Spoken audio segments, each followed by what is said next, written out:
Hello students, how are you all? I hope you all are fine. Students, today is the day of GK. आज हम GK पढ़ेंगे यानी general knowledge.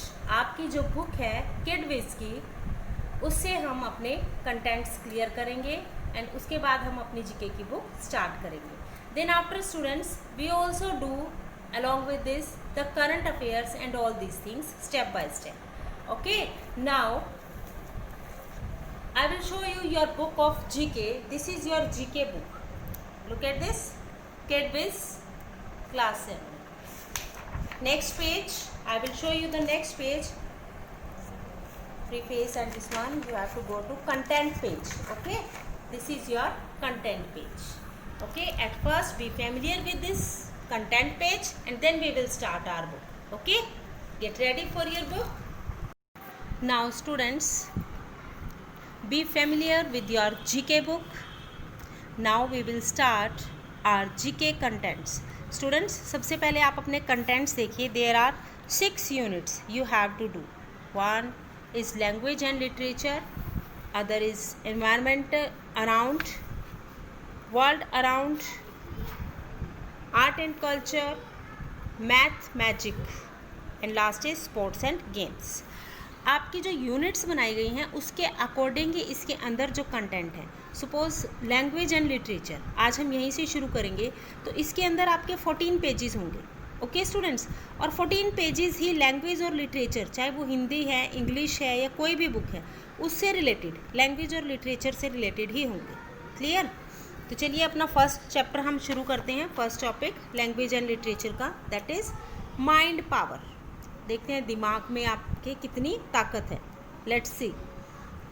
Put your mind over matter. जितना भी आप चीज़ें देखते हैं, मैटर्स देखते हैं, अपना पूरा दिमाग लगा दीजिए. रीड केयरफुली, बहुत ध्यान से पढ़िए. And use the following expression in the given sentences. Sentences given है आपको, उसमें आपने एक्सप्रेशंस को फिल करना है. ये जो है एक्सप्रेशन मीन टू से, जैसे हम प्रोवर्ब बोलते हैं ना, कहावतें बोलते हैं, वो सारी हमारी इंग्लिश में अकॉर्डिंगली सेंटेंसेस में हमने फिट करनी है. जैसे यस, एक्सप्रेशन है. फर्स्ट वन देखिए, how can you go out in this heat.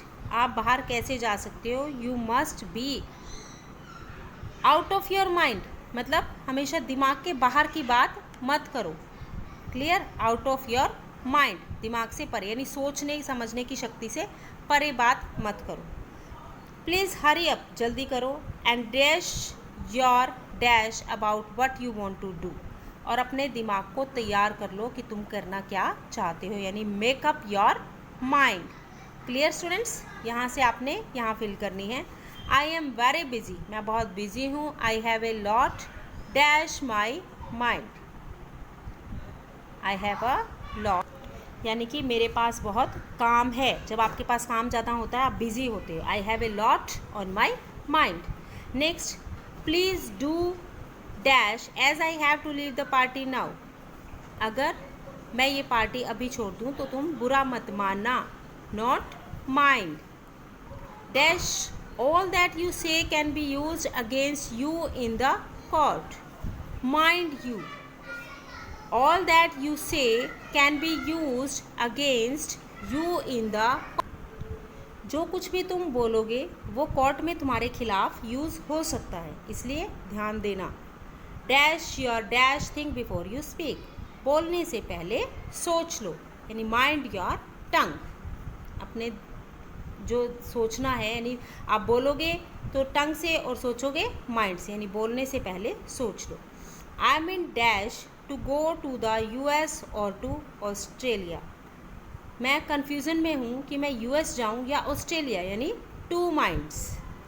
मेरा दिमाग दो तरफ हो रहा है. It is all dash so try to be strong. ये सारा कुछ आपके माइंड में है, इसलिए स्ट्रोंग बनो.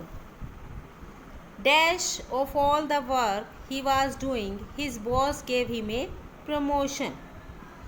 सारा काम बड़े अच्छे से माइंडफुली करने से उसके बॉस ने उसे promotion the. Dash of all the harm he would cause the wood cutter cut down the trees. Would cutter ने पूरी जो नुकसान था उसको ध्यान में रखने के बावजूद भी लकड़ियों को काट दिया. I don't have a mind to mind. Do you mind? Yes, it means I don't have a mind to mind. Do you mind? मैं कुछ सोच नहीं पा रहा हूँ, क्या तुम्हें कोई आइडिया सूझा? Okay, next go to your page number 2. Which city are you in? These are some joking puzzles. The suffix city, आप हिंदी में उपसर्ग और प्रत्यय करते हो ना, same as it is. Suffix यानी प्रत्यय, हिंदी में हम बोलते हैं, ऐसे इंग्लिश में भी आप करते हो. Forms some powerful abstract nouns that express a quality. In brief try to build some city words using the following hints. आप सिटी वर्ड आपको दिया है, आपको कुछ हिंट्स दिए हैं, आपने उनका यूज़ करके कुछ वर्ड्स फ्रेम करने हैं. Look at this. इलास्टिक और स्ट्रेचेबल यानी elasticity. The quality of being simple. Simple mean to say simplicity. Scarce और लेस इन सप्लाई. स्कारसिटी. हर एक वर्ड के एंड में आपका जो सफिक्स है वो सिटी आएगा, CITY. Look at this like this, CITY. You just have to complete the box. Wise और sagacious, sagacity. Ratio of distance and speed, that is velocity. Vivacious or full of life, vivacity. Quality of being bold or audacious, that is audacity. Ability to hold or store, that is capacity. Toxic or poisonous, that is toxicity. To make it public or open, that is publicity. Clear students? Next go to your page number 3. I will tell you how to do this and you have to do this your own. आपको खुद करने हैं. It's never too late. अभी बहुत देर नहीं हुई है. True indeed, it is never too late to recapitulate the vocabulary words.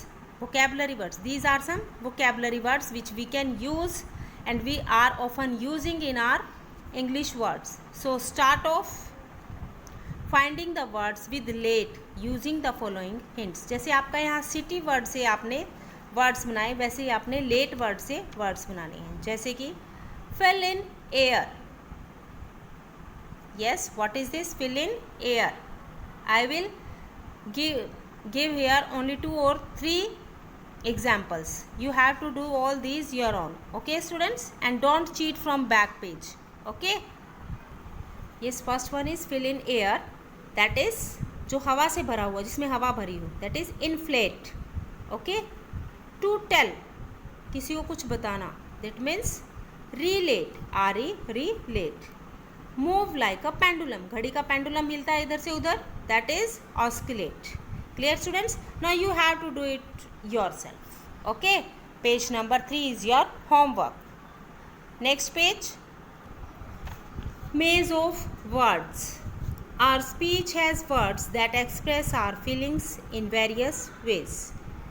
हम जो बोलते हैं वो कैसे बोलते हैं, कुछ शब्द बोले जाते हैं जो कि डिफरेंट वे से हमारी फीलिंग्स को एक्सप्रेस करते हैं. Given below one here are some words. कुछ वर्ड्स आपको नीचे दिए हैं like this. These are some words. Their synonyms are hidden in the maze. ये जो पज़ल है, जो इनबॉक्स है, ये पज़ल बॉक्स, इसमें ये वर्ड्स सारे छुपे हुए होंगे. Find them from the maze and write in the space provided. One is done for you.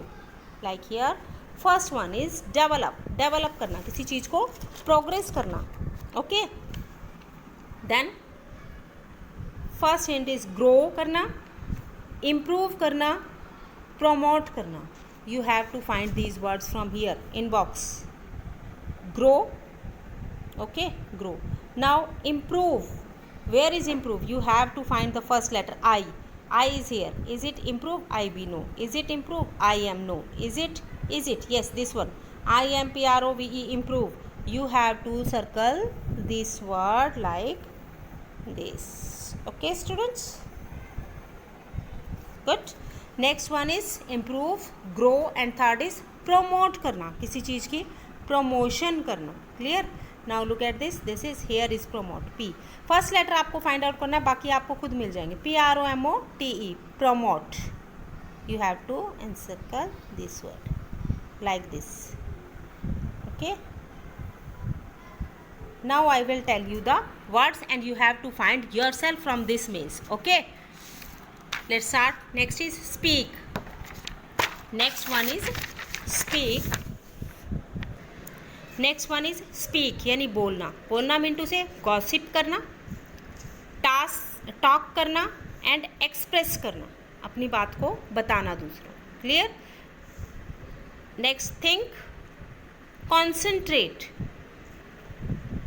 Reflect and ponder. Next is twinkle यानी चमकना, ग्लो करना, ग्लेम एंड शाइन. लुक यानी observe, see and notice. These all words are synonym of this. Stop, abstract, hinder and block. Now अब आपके पास ये words हैं. You have to find from this maze and circle them. Clear. This is also your homework of page number 4. Now page number 5. You have to do it yourself, students. These are Indian roots. Many Indian words are used in English and there is no denying that they have acquired great importance in English language. Read the given hints and then unscramble in the ladder to get the correct Indian word. कुछ Indian words हमारे ऐसे हैं जो English में अपनी एक जगह जिन्होंने बना रखी है, जो बोले जाते हैं इंग्लिश में सेम एज उसी तरह से. तो वो हमने फाइंड आउट करने हैं कैसे. हिंट आपको दिया है एन ऑफिसर. आपको जंबल करके दिए हैं वर्ड्स, घुमा फिरा के दिए. You have to unscramble these words. Clear. First one is done for you. An officer. अब आप देखिए एन ऑफिसर का यहाँ पर क्या आएगा. AHSIB, that is Sahib. SAHIB, Sahib. आपको अनस्क्रैम्बल करना है. Same as it is you have to do all this. Clear students, this is your page number 5 and this is also your homework to do. Okay students, I hope you all enjoyed this to do these activities. Okay, goodbye, take care.